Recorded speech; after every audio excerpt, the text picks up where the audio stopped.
প্ৰধানমন্ত্ৰী ডাঙৰীয়াক সাক্ষাৎ কৰিলো আপোনালোকক আমাৰ প্ৰায় 1 লাখ কোটি টকাৰ অসমৰ ইনফ্ৰাষ্ট্ৰাকচাৰৰ বিভিন্ন প্ৰজেক্ট কেন্দ্ৰ বিভিন্ন পৰ্যায়ত আছে মই কেইটামান আপোনালোকক উদাহৰণ দিছো আমি 25 ফেব্ৰুৱাৰীৰ আগতে আমি কেইবাটাও কাম অনুমোদনৰ কাৰণে চেষ্টা কৰিছো এটা হল বঙাইগাঁও ৰিফাইনাৰী শোধন ক্ষমতা 5 মিলিয়ন মেট্ৰিক টনলৈকে বৃদ্ধি কৰা এটা প্ৰকল্প দ্বিতীয় প্ৰকল্পটো হল নামৰূপৰ যেটো আমাৰ ফাৰ্টিলাইজাৰ কোম্পানী আছে তাৰ যেটো এক্সপানশন প্ৰায় 10,000 কোটি টকা লাগিব সেই প্ৰকল্পৰ অনুমোদন কৰিব তৃতীয়তে আমাৰ গুৱাহাটী ৰিং ৰোড নাৰেংগী কুৰুৱা ব্ৰিজ সহ তাৰ যাতে প্ৰধানমন্ত্ৰী ডাঙৰীয়াই আধাৰশিলা কৰিব পৰা অৱস্থালৈকে যায় আমাৰ ইনভেষ্টমেন্ট আৰু ইনফ্ৰাষ্ট্ৰাকচাৰ সামিটৰ আগতে সেই সময়তে যাতে আমাৰ কাজিৰঙাৰ এলিভেটেড কৰিডৰটোৰ ওপৰত এটা সিদ্ধান্ত হয় সেই সময়তে যাতে আমাৰ নুমলীগড় আৰু গহপুৰৰ মাজত টানেলটো সম্পূৰ্ণ হয় তৃতীয়তে আমি এটা বহুত ডাঙৰ প্ৰজেক্টত কাম কৰি আছো হেতু হল গুৱাহাটীৰ পৰা আমি বৰাপানীলৈকে যাম আৰু বৰাপানীৰ পৰা শিলচৰ 4 ঘণ্টাত গৈ পাব পৰা প্ৰায় 25,000 কোটি টকা ব্যয় হ'ব হেতু কয় এক্সপ্ৰেছ হাইৱে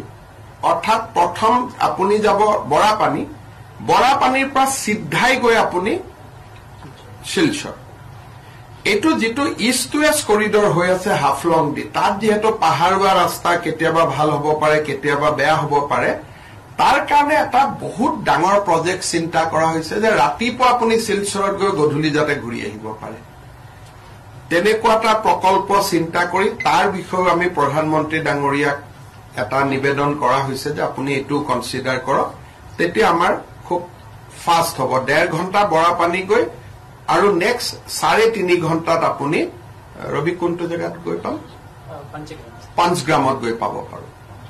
সো এই এটা ডাঙৰ প্ৰজেক্ট সেকেন্ড হল মৰিগাঁওৰ পৰা দৰং সংযোগী ব্ৰহ্মপুত্ৰৰ ওপৰত আৰু এখন দলং নাৰেংগী কুৰুৱাৰ লগতে আৰু এখন দলং সো এনেকে বহুত কেইটা প্ৰজেক্ট আমি ভাৰত চৰকাৰৰ লগত কথা পাতি আছো এইবোৰটো এনে সপোন লাগে কিন্তু প্ৰধানমন্ত্ৰী ডাঙৰীয়াই মোক কৈছে যে গোটেই লিষ্টখন নহলেও যিমানখিনি কৰিব পৰা যায় তেখেতে অসমৰ কাৰণে কৰিব চেষ্টা কৰিব গতিকে ইমান ডাঙৰ লিষ্ট হলে 1 লাখ কোটি মান লাগিব কিন্তু তথাপিতো তেখেতে মোক কথা দিছে যেনেকে ৰিফাইনাৰী এক্সপানশনটোতে 8-9,000 কোটি লাগিব ফাৰ্টিলাইজাৰত 10,000 কোটি লাগিব শিলচৰ ৰাস্তাটো হলে 25,000 কোটি টকা লাগিব যদি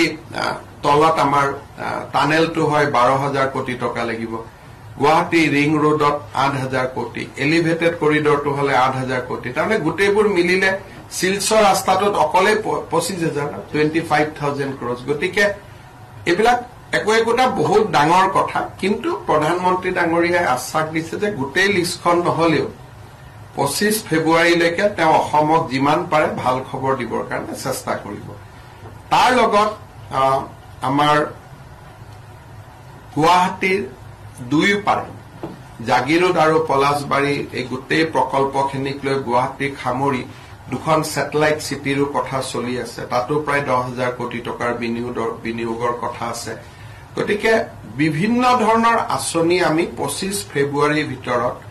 অসমৰ কাৰণে ভাল খবৰ যিমান পাৰো লব খুজিছো ৰেলৰ ওপৰতো এটা ডাঙৰ প্ৰজেক্ট আছে যে গুৱাহাটীৰ পৰা ডাইৰেক্ট ভূটানলৈকে গেলেফুলৈকে এটা ডেডিকেটেড ৰেল লাইন সো গতিকে বহুত বিলাক সপোন লৈ এবাৰ আমি দিল্লীত আহিছিলো আৰু সকলো মন্ত্ৰীয়ে খুব পজিটিভলি ৰেসপন্স কৰিছে ডিপাৰ্টমেন্টে কৰিছে আৰু বহুত বিলাক কামৰ চৰ্চা হৈছে গতিকে মই ভাবো যে 25 ফেব্ৰুৱাৰীলৈকে আমি এটা এক্সাইটিং টাইম এটা অসমৰ কাৰণে বহুবিলাক কাম আমি 25 ফেব্ৰুৱাৰী সামিটলৈকে কৰিব পাৰিম বুলি মই আশা কৰিছো